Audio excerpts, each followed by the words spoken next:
With the launch of the new Bilt 2.0 cards, people were very excited to see what the new benefits would be. But when we actually got the full release and list of benefits on January 14th, the reactions were mixed. Gone were the days of just buying 5 bananas with the credit card in order to earn points on your rent payment. Hey, Richard, a banana? Oh, no, I'm good, man. I got 5.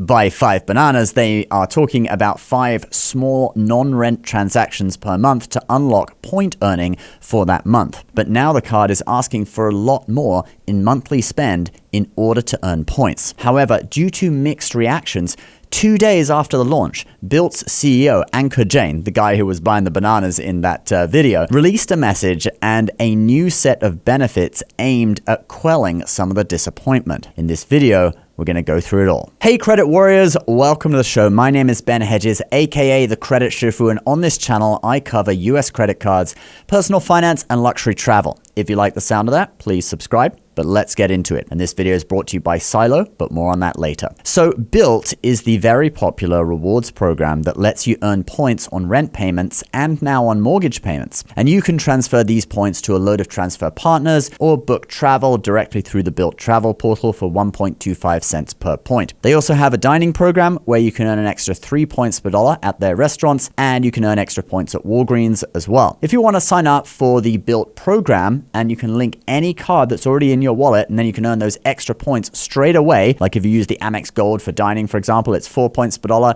from Amex and then 3 points per dollar from Bilt for a total of 7 points per dollar. So it's totally worth it. I'll put a link to that program down below, okay? Don't forget, if you do sign up, don't forget to link a card. So the Bilt Rewards program and the Bilt credit card are 2 separate things, okay? The Bilt Rewards program, you can sign up to it without having the credit card, but they can be used together. Now, Bilt continued their old credit card from last year, and they've just announced the benefits on 3 new cards due for release on February 7th, okay? So if you apply now, you're technically pre-ordering for February 7th. The major sticking point, though, with a lot of people is that you now need to spend 75% of the amount of your rent or mortgage payment each month on other things in order to build up this new points currency that they've just introduced, Bilt Cash, which you can then exchange for the privilege of earning points on rent or mortgage payments. You earn 4% Bilt Cash on all non-rent or non-mortgage spend, and you need $30 worth of Bilt Cash to earn points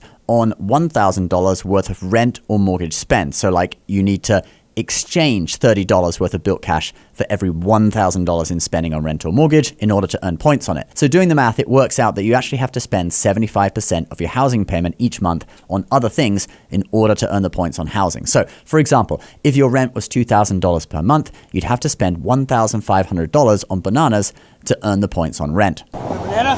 Oh, no, I'm good, man. I got 5. Okay, not just bananas, but anything that's non-housing spend. Now, people felt that this was a big downgrade for the cards, and they were kind of mad at Bilt. So to quell this anger, 2 days after the benefits were announced, Ankur Jain, the CEO, released this statement, where he says this: on one hand, there have been record applications for the cards, and I'm excited for members to get them. However, I've also seen real and reasonable confusion about the new value proposition, especially around rent and mortgage points. That's on me, and we're fixing it. So he's fixing it, guys. And what exactly is he going to do? Well, he has released an additional option for rent or mortgage payments that you will have to choose. And this option actually allows you to earn up to 1.25 points per dollar spent on rent and mortgages, and does away with the whole exchanging Bilt Cash for the right to earn points, which is kind of complicated. Let's look through this now, and we'll see how this new option works.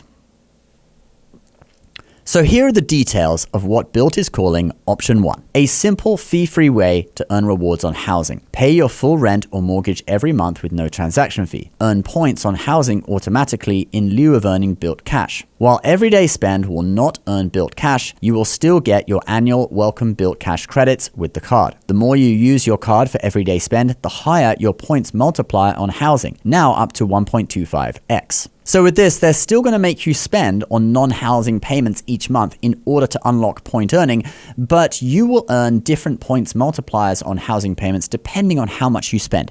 It gives people with low spending the chance to still earn some points on the housing payment, and also people with high high spend the chance to get up to 1.25 points per dollar, which is more than if you're using the Bilt cash way. So let's now look at how much you have to spend to earn each different points multiplier. But first, earning 10 business class tickets to Europe just got a whole lot easier. If you want to earn millions of points, you need to keep listening. Silo Markets is the easiest way to earn points. If Bilt made rent earn points, Silo makes your investment portfolio earn points. Hands off, automatic, and often worth far more than any traditional rewards program. Silo works like any brokerage, supporting stocks, bonds, and ETFs. But for every dollar you invest, you earn 1 point per year, and you can simply transfer your existing portfolio to start earning points immediately. And right now, Silo has extended its limited time 300,000 point launch bonus until the end of the month. And those points go far. Just by transferring your existing portfolio, you can earn up to 800,000 points in the first year. Silo points redeem for 1 cent per point today, so that's $8,000. But Silo's team is working on adding major transfer partners like Air Canada, KLM, and Emirates by mid-2026, which means you could fly between Europe and the US East Coast in business class 10 times with those points. Now, what about security, you may ask? Silo is in partnership with IBKR, where all assets are custodied. This ensures your assets stay safe, with $5 million in FDIC insurance and $500,000 in SIPC coverage. Silo is the simplest, most effortless way to earn a massive amount of points by investing exactly like you already do. They've extended their 300,000 points launch bonus, and it's only available this month. So sign up today with the link down below to lock that in and start earning points on your investments. Alright, so here is a chart from Bilt that shows you the different points multipliers for different levels of non-housing spend. So they give an example using a $2,000 rent payment. If you spend 25% of your rent amount on other things that month, so that's $500, then you unlock 0.5x points multiplier on rent. Spend 50% of your rent payment on non-rent, non-housing spend. In that case, it's going to be $1,000 that month. Then you earn 0.75 points per dollar on rent. Spend 75% of your rent payment on other things, $1,500 in this case. Then you earn 1 point per dollar on your housing payment. So that's actually the same rate as if you're using Bilt Cash. And if you spend 100% of your housing payment, so $2,000 in this case, on other things that month, not just bananas, but other non-housing things, then you can earn 1.25 points per dollar on your monthly housing payment. And then lastly, they explain that if you don't hit the minimum spend, you still earn their minimum 250 points on your housing payment, and that there is no 100,000 points cap anymore like there used to be, okay? You can actually now earn unlimited points on housing, and you can also have multiple properties earning points. So that's a new option. And to be honest, I think they had this prepared already in case of backlash. I mean, there's no way they put that together and actually had banking partners, etc., sign off on it in just 2 days, okay?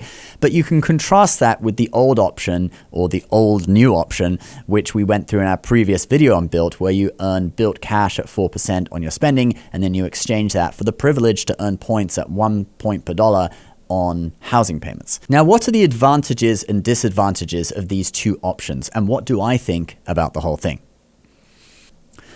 Well, with the new option, you don't earn Bilt Cash on your spending. You will still get the annual Bilt Cash that the cards give you, okay? Some of the cards in the trifecta give you some Bilt Cash each year, but no Bilt Cash on your actual spending at 4%.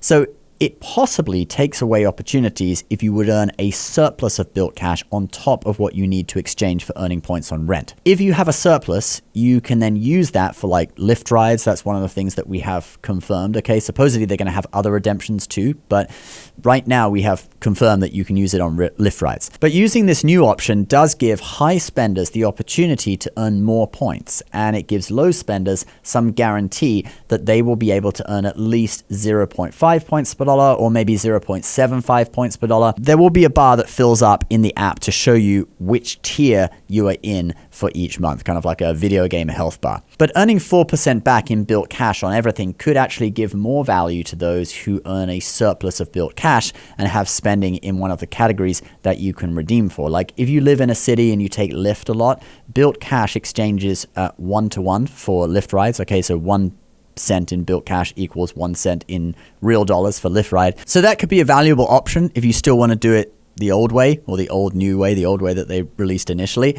But this new option one does give more flexibility and more guarantees. So Option 2 could offer higher value to some big spenders if they can really use the Bilt cash for something, but option 1 probably gives the most flexibility. That is how I see it, but both options still require you to spend a lot more than you used to. So what do I think about the whole thing? Well, to be honest, I'm surprised how negative many people are being about this. For many years, Bilt was a kind of too good to be true card, okay? And that's why Wells Fargo made a loss on the card and they had to go and find a new issuer for the Bilt 2.0 cards. I know obviously from a pure assessment of value point of view, this is a massive devaluation. But when you think about this is giving the option to earn points on an additional maybe $24,000 to $50,000 a year of spend, depending on your housing payment, that you wouldn't normally earn points on, is it really that much of an ask that you use the card for other things? And many of those things do actually have points multipliers on them, especially with the new Bilt 2.0 cards. I think high spenders and people especially with high non-category spend that they can easily put on the Bilt 2.0 cards like utilities, health insurance premiums, stuff that normally isn't going to be getting a points multiplier, those people aren't really going to feel this is too negative. People with low spend, like let's say you could only put $500 worth of spending a month on the card without messing with spend on other cards, like if you use, say, the Amex Gold or City Custom Cash for dining at 5 points per dollar, you don't want to shift the spend from that card to the Bilt card. So for those people, yeah, it is a negative. You may end up only earning 0.5x points per dollar on rent because you don't have enough spending. But you know, it's still worth doing, right? Even if you didn't hit minimum spend and you only earned 250 points per month, that's still better than earning nothing, right? So I'm not going to shill for the Bilt cards. I see a load of people criticizing credit card YouTubers these days for promoting the Bilt 2.0 as if it's a major upgrade, when actually I would say it was more of a compromise, all right, to keep these cards going. You think about it, if they didn't do this, they may not have found an issuer and these cards may have actually been discontinued. So you know, it's a compromise and it's certainly better than nothing. And actually for some people, it may still work out pretty sweet. So check them out, do the math, see if they would work for you. There is still value there, but it's obviously not as great as it was before. And don't forget, if you want a 300,000 point welcome bonus for opening an investment account with Silo, click the link down below. That deal is only available until the end of the month. I'll also put a link to Anchor Jane's statement and links to Bilt in general and the Bilt dining program and stuff down in the description and in a pinned comment below. Thank you so much for watching. Please subscribe if you're new. We'll see you next time. Bye-bye.